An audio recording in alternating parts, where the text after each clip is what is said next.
Olá, pessoal, tudo bem? Para quem não me conhece, meu nome é Marina Rubini, eu sou médica psiquiatra.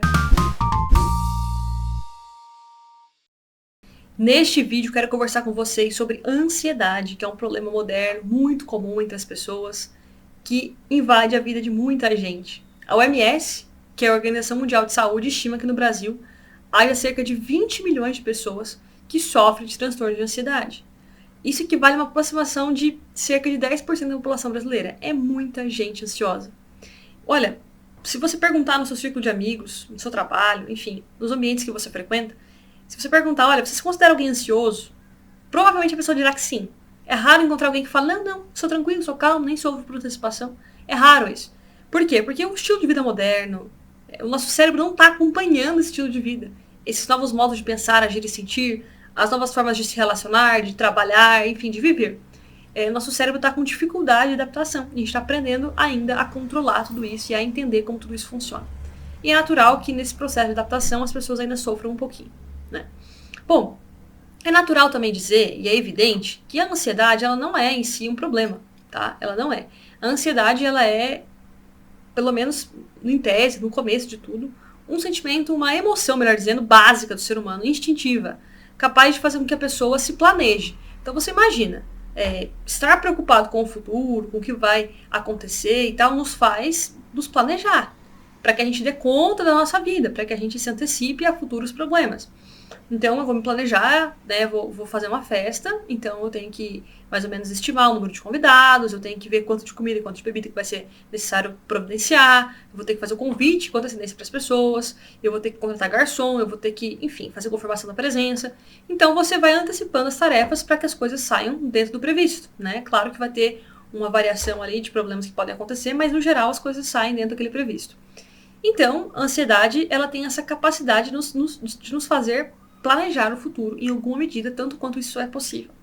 Porém, quando a pessoa ela tem preocupações persistentes, de difícil controle, ela tem uma expectativa apreensiva, isso então deixa de ser apenas uma ansiedade fisiológica e passa para a esfera patológica, né?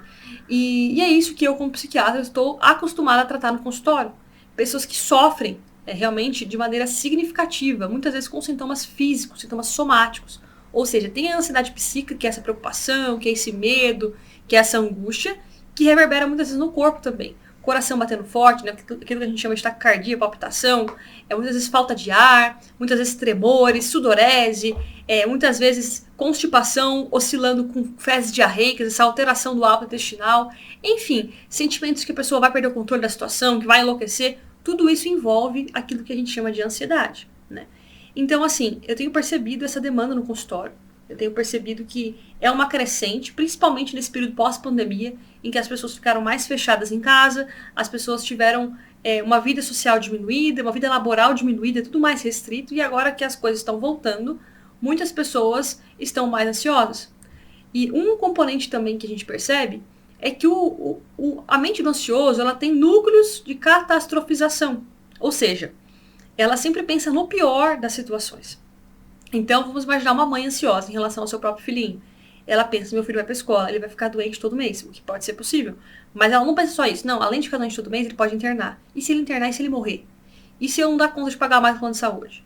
E se... E ela fica assim, tão preocupada com isso, que ela muitas vezes fala, então tá bom, então eu nem vou colocar meu filho na escola, ou então vou parar de trabalhar porque eu não quero sofrer com isso, ou então eu não vou nem ter filho, né, numa medida mais ainda drástica. A mulher que fica pensando isso, eu não vou nem ter filho porque não vale a pena. Olha só as demandas que podem acontecer, olha os problemas que podem advir. Então a pessoa ansiosa, ela muitas vezes vai desistindo dos seus projetos de vida justamente para não querer sofrer o mal, que é possível que aconteça, mas veja, a pessoa ansiosa, ela vê tantas frentes de catastrofização que é possível que não vá acontecer tudo aquilo, né? Tem um livro que eu estava lendo esses dias que falava de um cara que estava preocupado com a situação da possibilidade de ir para a guerra, um livro da Segunda Guerra Mundial, e que o cara estava com medo de ser chamado e convocado para a guerra. Aí ele pensava assim, bom, se eu não for convocado, eu vou ser ridicularizado na minha família. Mas também, se eu for convocado, eu posso morrer na guerra, nunca mais voltar para casa. Mas também eu posso não morrer, eu posso ficar com uma sequela física grave, uma sequela mental grave.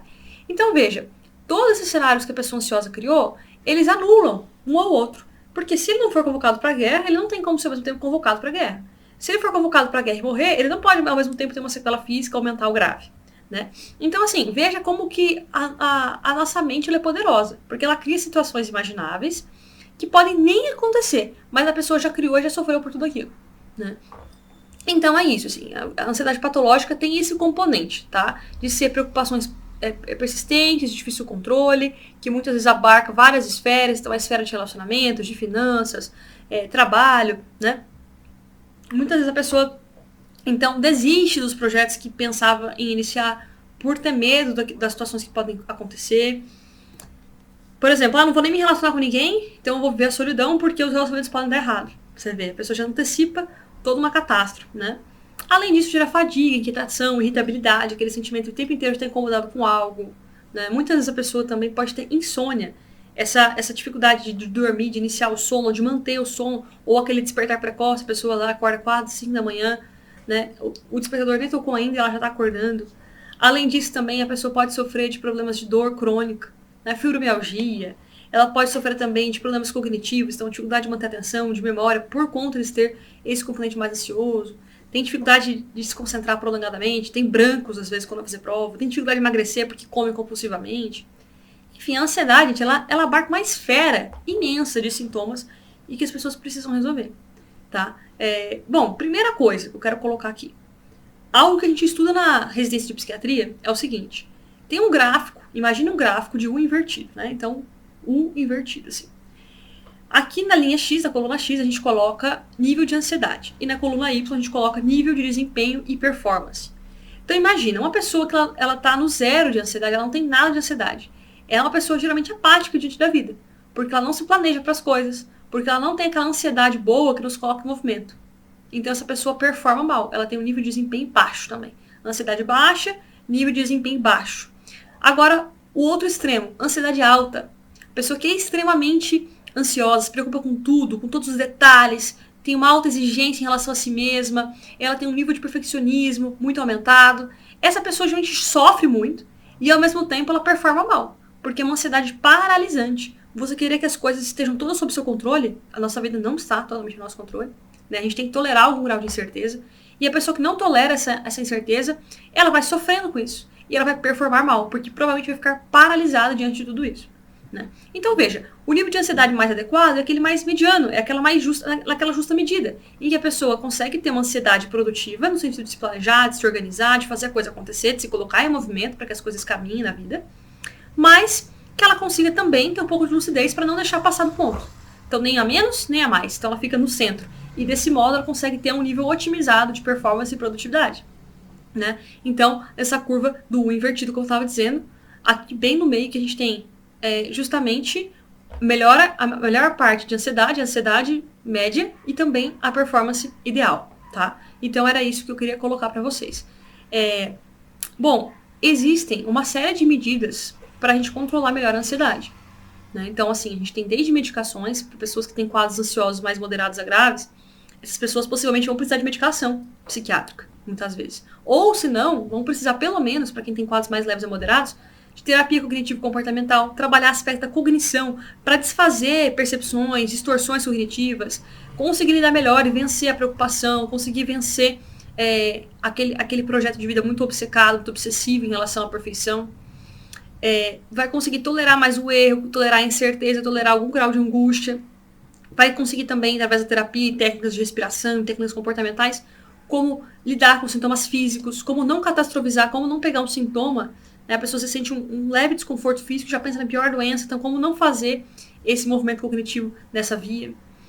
Hoje também nós temos, além então, falei de medicação, falei de terapia e tem algo também que é algo adjuvante, que é algo muito interessante, que tem realmente se mostrado inovador, que é a possibilidade de controlar um pouco da ansiedade com suplementação. Então a gente tem passiflora, melissa, L-teanina. A gente tem uma série de questões aí, da perspectiva mais fitoterápica, mais natural, que a gente pode lançar a mão para ajudar a controlar a ansiedade. Né?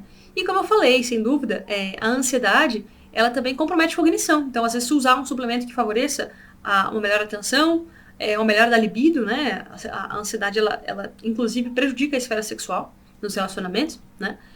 Bom, gente, assim, a ansiedade ela abarca uma série de questões na nossa vida e algo importante de se considerar é que, principalmente, que idade de você tá, né? Porque a ansiedade, geralmente a gente vê que o transtorno em si, ela acontece entre os 20 e 30 anos de idade. Aquela faixa de idade em que a pessoa está no nível de grande dedicação ao estudo, ao trabalho, à formação de uma família.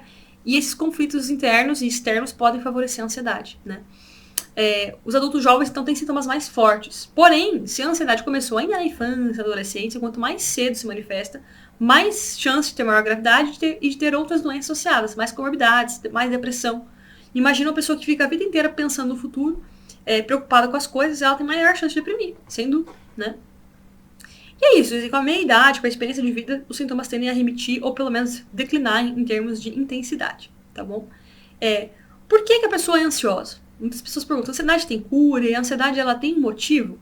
Bom, em geral a gente sabe que a ansiedade ela tem algo a ver com temperamento, ou seja, aquela característica pessoal, biológica, que a pessoa nasceu. Então tem pessoas que têm naturalmente mais medo, são pessoas às vezes que têm mais medo de arriscar, não buscam tanta novidade, né, evitam o dano, então preferem não se colocar em situações de risco, né, tem essa questão. Tem uma inibição comportamental às vezes desde a infância, um grau de evitar coisas difíceis, um grau de neuroticismo, né, uma necessidade de perfeição, de ter as coisas sob controle. Tem fatores ambientais, então viveu às vezes adversidade na infância, adversidade no ambiente familiar, que levaram a ser uma pessoa mais cautelosa, mais medrosa. A superproteção parental também pode vir nesse sentido, né? Além de questões genéticas. A gente sabe que até 1/3 dos sintomas do risco tem uma base genética bem consolidada ali, tá bom? E também tem pessoas com ansiedade recorrente, que essas sim passam às vezes a vida sofrendo e que precisam de um tratamento mais intensivo. Então é isso, pessoal. Eu fiz uma abordagem sintética aqui, englobando vários aspectos da ansiedade. Eu espero que esse vídeo seja em alguma medida intuitivo para que você consiga vislumbrar se a ansiedade te afeta na sua vida e o que ela compromete na sua vida. Sabe? Eu gosto sempre de pensar isso. Como que seria viver sem ansiedade? Como é que eu poderia dispor melhor do meu tempo, das minhas habilidades, das minhas capacidades pessoais, se eu usasse isso sem ser ansiosa, né? Isso é uma coisa a se perguntar. Então deixem aqui nos comentários as sugestões de vídeo, temas que vocês têm interesse, tudo isso que eu falei. E a gente vai conversando, tá bom? Que eu espero poder elucidar aqui ainda a ansiedade no pós-parto, ansiedade na época de vestibular, ansiedade na terceira idade, enfim, abarcar uma série de temas que possam derivar desse assunto, beleza? Um abraço para todos. Também, quem tiver interesse ali, pode me acompanhar no Instagram, tá bom? Que é @marinarubi. Um abraço para vocês, fiquem com Deus, até a próxima.